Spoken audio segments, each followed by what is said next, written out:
There we go. Now we got folks on. Nothing like some a little bit of technical snafus on a Thursday afternoon, right, Terry? Yeah, exactly. Always fun. And always fun, never a dull moment. The irony of this is working and doing these webinars so often. 99% of the time, everything goes perfectly fine. And then, of course, there's that one time we can't get a Zoom room or a TV working. Right. So here we are. Yeah, exactly. Totally fine. We have tons of folks jumping in now. Welcome, everyone. Apologies for starting about a minute or so late. We were having a couple technical difficulties on our side, but we've got everything up and rolling now. So we're excited to have everybody here. We'll give it another 30 seconds or so just for everybody to get in, get situated. Of course, we'll be recording this and making sure that we can get it out on our website right after this, especially on Terry's side as well. That way we can share it for folks that aren't able to join. But with that being said, I know we're already about a minute or two behind, so we'll get everything kicked off. Again, thanks everyone for jumping on. If this is your first time joining shOPS Talk, welcome. We're excited to have you. We do this every other week, roughly every other week. We're going to do a little bit of pausing as we go into some of the holiday season coming up, but we do it every other week. We've been doing this now for over a year, which is kind of crazy to think about, but also really exciting. So a long time ago, we partnered with our good friends at Salesforce, and they had this great idea about putting on an episode on a pretty normal cadence of bringing experts in the operations space and the Salesforce space to come in, help us all learn a little bit, get smarter every day, which is obviously what we all want to do. So as always, thank you to our sponsors and folks over at Salesforce for continuing to help us drive this show. That being said, we got a lot to talk about. I'm super excited to introduce and welcome my good friend, Terry. Terry, I'm not going to steal any of your thunder. I'll let you introduce yourself and tell everyone a little bit about you and what you do. Yeah, sure. So thanks, and thanks for the invite too. I appreciate that. My name's Terry Miller. A lot of people know me as Terry's Tidbits. I do a variety of different work on YouTube with training, a lot of times on flow, a lot of times leading different study groups for admin certifications or the platform app builder certification, different things like that I do. And so the Des Moines area user group, and I am a platform alum. We used to be called Lightning Champions, so now it's like a platform champion alumni. So 15 times certified on the platform. Love Salesforce. I've been doing this now for about 13 years as an independent consultant. Have a great time with it. I don't think I'd ever go back to doing anything different. I just love what I do. I love the ability to engage with other people like this. I think it's just it's the best part of my day. I love it. It is. You find that sweet spot in your career of waking up every day and having a good time and doing what you're doing. That's, it sounds cliche, but you and I have the best jobs in the world because we get to hang out with Salesforce folks all day, every day. Yes, absolutely. Well, good. Well, we're excited to have you. We have a lot to unpack today. My first things first, as always, for folks that are on, by all means, we want this to be interactive, be participative. Jump in, ask us a question, use the Q&A, use the chat. That's exactly what this is here for. We want to help our community get elevated and become better in their careers. So hopefully walk away with a couple of nuggets or tidbits as we go along. But yeah, today we're going to be talking about Salesforce User Groups 101, and how to leverage them and how to leverage the community to grow in your organization and in your career. So first things first, I think we have a poll that we can go ahead and launch now. That's really just asking a little bit about about your participation in user groups themselves. How many Salesforce user groups are you in? 0, 1, 2, 3, 3 plus. Go ahead and submit your answers, and we'll look at the results here in a second. But I think the cool thing about this, as everybody is starting to answer, is that we've got you now have access to many different groups, many different kinds. And so for that, we'll close the poll now. We can start to see some of the results. I love it. A lot of folks are in 3 plus, 3 plus groups. That's awesome. I know. I think the cool thing about that is, we were we weren't very specific on, are you part of an official Salesforce user group and community? Obviously, you lead the Des Moines one, but there are so many out there now. Obviously, our Wizard of Ops community that we have, not exactly an official user group by location. We don't have a leader of it all. It's just a community that we all participate in. But I love seeing that folks are in more than one. Obviously, the diversity of that is big. But speaking of getting into our first topic, there are different types. Let's break that down a little bit. Terry, when you think about the different types of Salesforce user groups, how do you classify them? How do you think about them? Sure.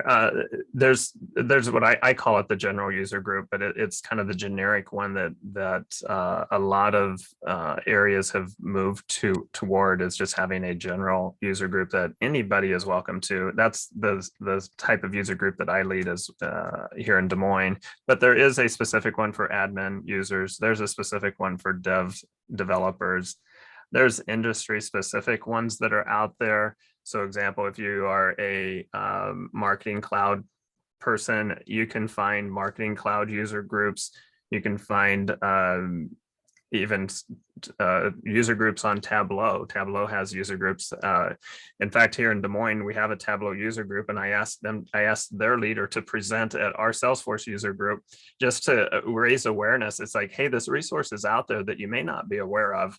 And it's a great way, especially, and I don't know how many of you are user group leaders, leverage your other user groups, promote each other. It's a great thing to do, just to let others know that, hey, we're here to help. The other one that I can think of that's out there is, and this is out there for larger organizations who implement, who have significant number of Salesforce licenses, but there are actually company-specific user groups. Here in Des Moines, Principal Financial is a large employer here in Des Moines, and they have a specific user group. Transamerica is another one that has their own user group internally.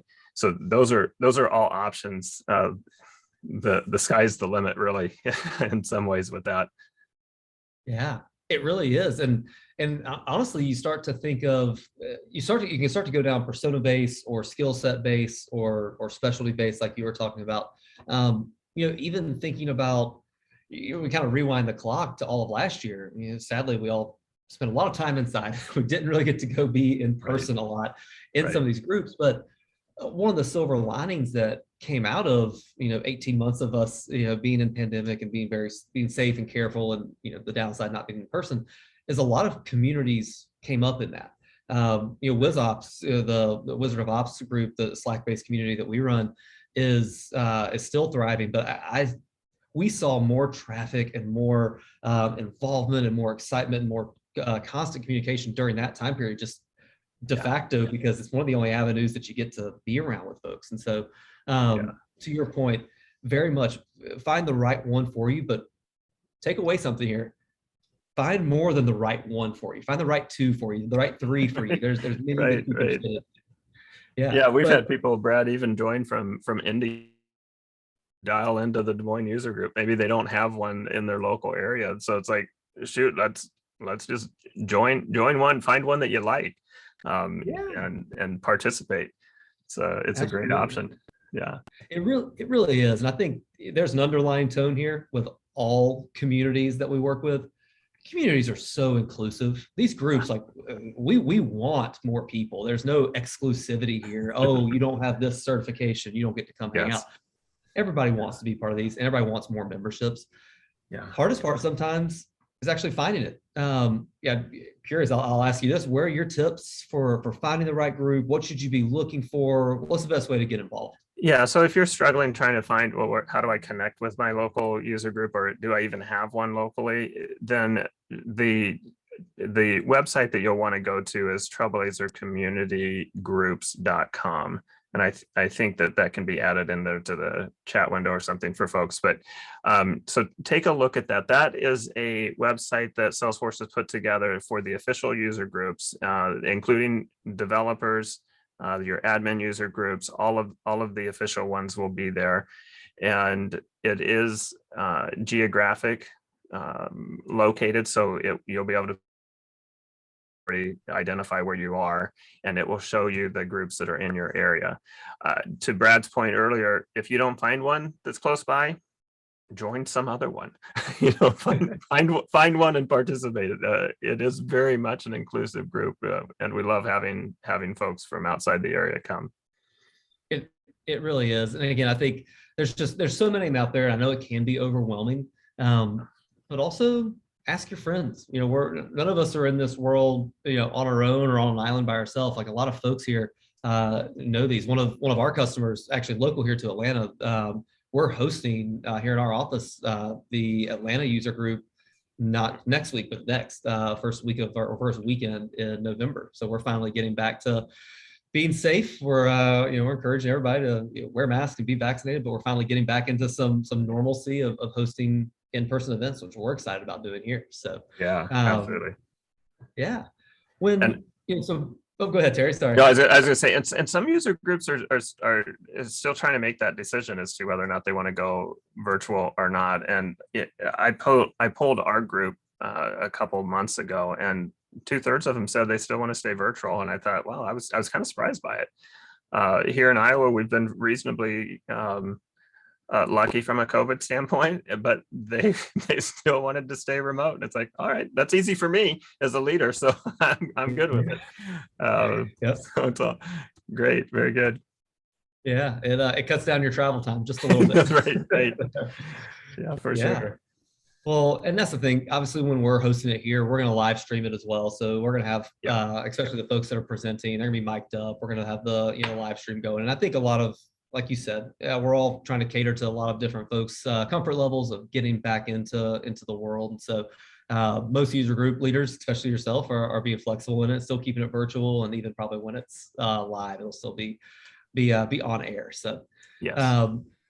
Kind of getting into the next part of this, we've found the group. Obviously, we dropped the link in there, so hopefully everybody's able to find their local community or global community. Doesn't have to necessarily be local, but once you're in it, what do you suggest? Being the leader itself, you get to see people come in. Hopefully everybody stays, but what are some of the best tips and tricks for getting the most out of the user group?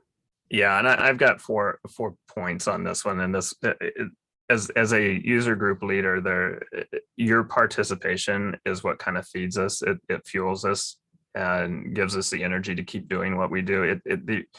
It takes a pretty significant chunk of energy as a user group leader to put these together, and just showing up is certainly helpful to have that there, but participate while you're there. Don't feel like you have to be on mute. Now, maybe your leader wants you on mute, but then if they do, leverage chat, do whatever, but participate, engage in that. I have become extraordinarily good, and I've had people say, how do you do this? And I ask people to volunteer to present because no one will volunteer on their own. And I've just kind of made it a part of my normal conversation with people. If they're showing me something, I say, you know what, that would be a really neat idea to show to the user group. Would you be interested in presenting? If you would go to your user group leader and say, hey, I've got something I'd love to present, you'd probably knock them off their chair. They'd be so excited to have you do that. So talk to your user group leaders and let them know that you've got some ideas or something you'd like to share with the community. That would be huge. So that would be my number 2 item. Get involved. Ask your user group leader, how can I help? Especially if you're transitioning back to an on-site, on-prem type meeting. There's a ton of logistics that go into that process that, man, if we had volunteers that helped us with that, it would make life so much easier as a leader. And I don't want this to sound like it's all about trying to make it easy for the leader. The leaders are doing this because they want to, but to the extent that you're able to help, you get a lot more out of it. So engage however is helpful, whatever fits you, engage in that way. The last item I would say is share the invites. There's a lot of smaller user groups who are wanting to be able to grow, and it's a little bit sometimes a challenge to get the word out. I think about here in the Des Moines community, I run into people all the time that and here in Des Moines, we've got a pretty vibrant user group. And so I'm always kind of taken back sometimes by the lack of knowledge that these even exist. So share the invites, invite coworkers, that sort of thing, I think would be very helpful. Absolutely. I mean, I think the one thing that sticks out, or two of those points that stick out to me, is cater to your strengths. As weird as that sounds, but look, if you're not the out front, let me jump in front of the crowd and present for 20 minutes, totally fine. Reach out to the user group leader and say, how can I help? I'm an extra set of hands. Do you need me to help send invites out? Can I post on social? Can I invite other people? And look, and that's what we see and what we feel on the WizOps side. A lot of folks are very empathetic to the mile that we're all collectively walking in the Salesforce ecosystem. We have tough jobs. Surround yourself with people that are empathetic towards that know, a little bit about the mile you're walking and even want to learn more. But it starts with getting yourself out there. The other thing you mentioned, a really good one, is I'm going to say cross-pollinate, but work with other user groups, like post about them and invite other folks from other user groups into yours, and partner up with those user groups. If you want to have a collective mind share, it can be virtual, it can be in person, but for WizOps, we work with Pavilion. A lot of folks know about Revenue Collective. They just rebranded to Pavilion. We work closely with them. We do surveys with them. We do live webinar events like that with them. Totally separate user group, but again, there's a lot of overlapping similarities. So definitely. Sorry. Go ahead. Go ahead. I was gonna say here we have 3 user groups in Des Moines. We have a nonprofit, the general user group, and a dev group, and all 6 of us leaders will get together and do lunch and kind of plan our sessions out together and try to see what can we do to encourage and help each other. So as a user, if you are a user group leader, partnering is a huge thing. I love that idea, Brad. It really is. And again, that's it's a little self-serving because you get to network more and more and find more people that you get to work with, but it really does. It elevates both groups and it makes them both stronger. So we're gonna oh, go ahead, Terry. I was gonna say, it's not a competition. No, absolutely it's not. We're all winning together. One thing I know that you mentioned as we were talking and you're kind of introducing yourself, and we'll switch gears a little bit here. You do a lot on your website with Terry's Tidbits about how to become better, how to really make sure that you're educating yourself and educating other folks. We're going to start talking a little bit about some of the the study side of things, the how do we get better about these things, some of your favorite resources for this. But actually, we just had a question, so Ann, thank you for asking it. Terry, I'll ask it to you, and we'll get some feedback. But are you planning on doing any study group sessions for more certifications with your YouTube series? I'm guessing maybe you have seen some of those then. I get that question frequently. And what I'm thinking, I have people ask me what's going to be the next topic that you're going to look at from a study group perspective. And I think that I'm still trying to figure this out a little bit in my head. I'm feeling like it would be better for me to stick to just the 3 that I'm currently doing. So I do an admin certification, an advanced admin certification, and the platform app builder certification. The admin certification videos that I have out there now are about 2 years old, I would guess, maybe 2.5. And I know the exam has changed since that series came out. So I'm thinking I'll repeat that. My challenge right now is that I'm also working with my community college here in the Des Moines area, and we are putting together Salesforce classes as officially through the college now as well. And so that's eating up a fair amount of time.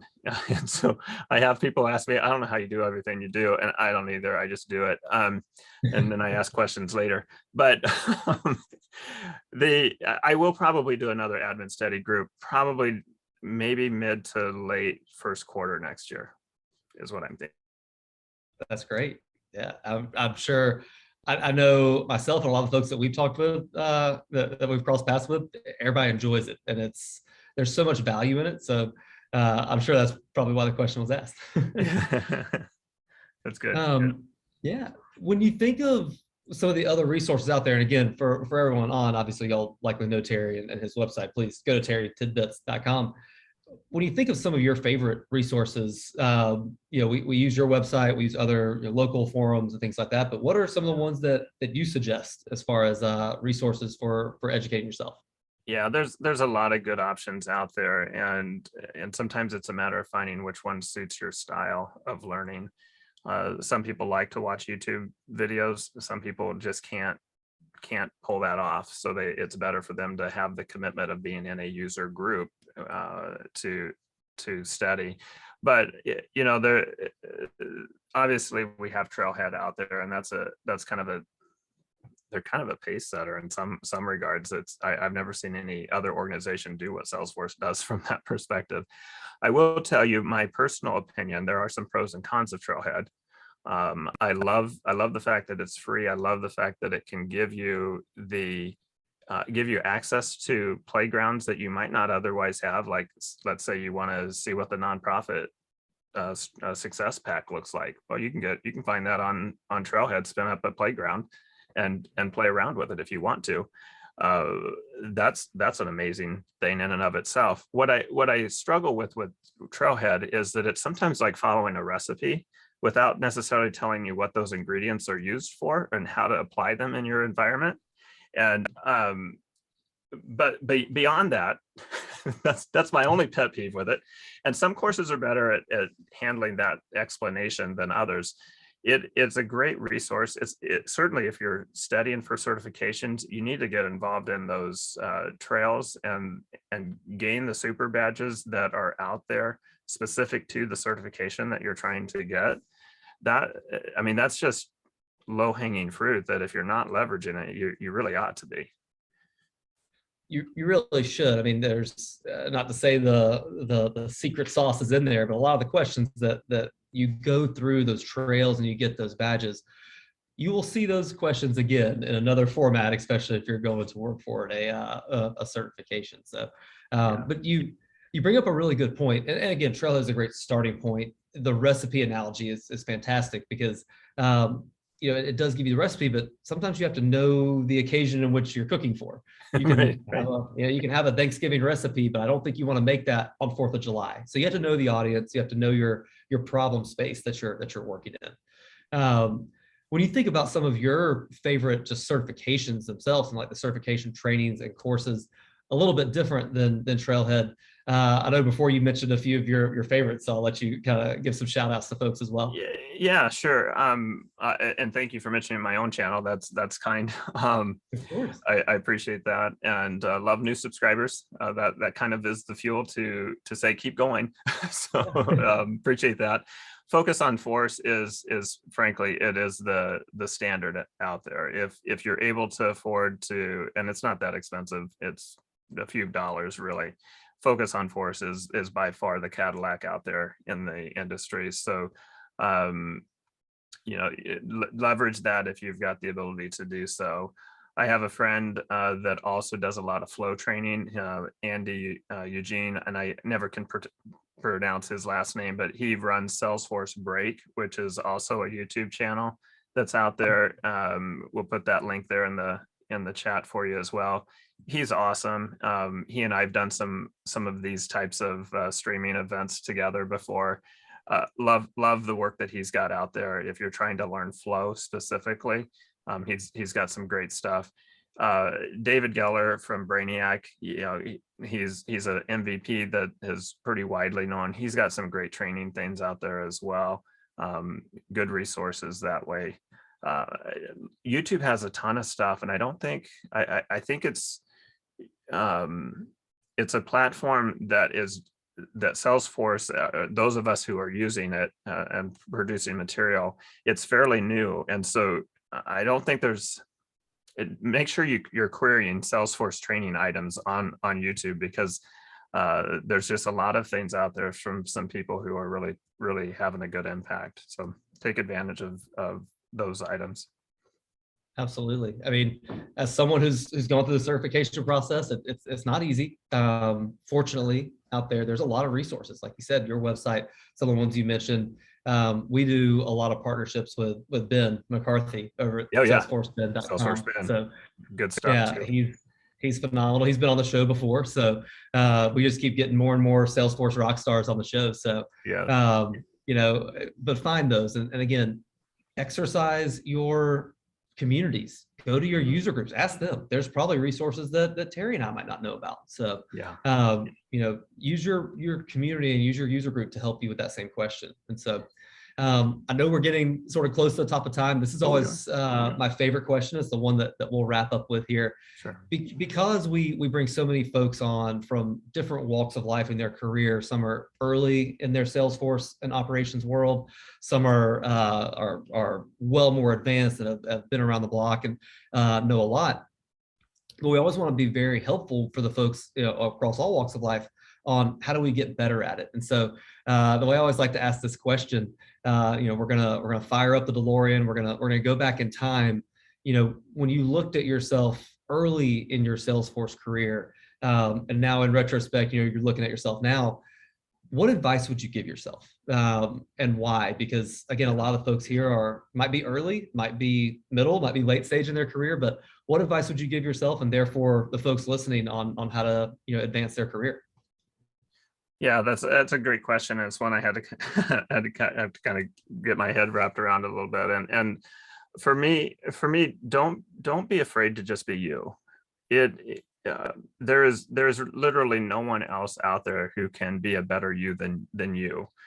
And I think of my own past and some of the mistakes that I have in my past, and I could certainly talk for hours about my story, but I have mistakes and failures, sometimes pretty big ones that are in my past. And it'd be really easy to look at that and say, man, I'm not good enough. I really don't have the right, my failures are so significant that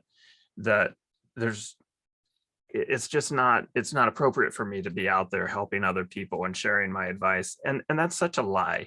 And it's a lie that is so incredibly easy for us to believe. And don't fall into that trap. I'm not designed to be a David Geller. If I tried to be, I would fail. I'm designed to be who I am. And the second I stop being me, that's when I start to become a much less effective person. And so that's not necessarily Salesforce advice as much as it is just life advice. But that to me is the best advice I would have for all of you. Just be you. No one else can be you better. You're spot on. Everybody's journey is different, and everybody's journey is their own. Don't try to take somebody else's. You'll either outpace them or they'll outpace you, and that's not worth it. Go at your own pace, be yourself, and you'll get there. But learn from folks that have walked the mile, understand what they did and what they have done to be successful, but take it at your own pace and be your own person. Couldn't agree more. I know we're at the top of time. We're right at the half-hour mark. Terry, this is phenomenal. Thank you so much. We're excited to have you on here. Of course. And like I said earlier, we have a couple more episodes left coming up this year. We will take a little bit of a break as we get into the holiday season, of course. But as always, we can find this episode on our YouTube channel. We'll be sharing it with Terry as well, so he can share it on his. And well, again, look at that. We'll do some cross group collaboration. So. Yeah, absolutely. Absolutely. Well, Brad, Terry, thank you so much. I really appreciate it as well. It was a lot of fun to chat with you. Absolutely. Really appreciate it. Thank you everyone for joining. We'll see you all in a few weeks for the next episode. Have a great day. Take care. Bye-bye.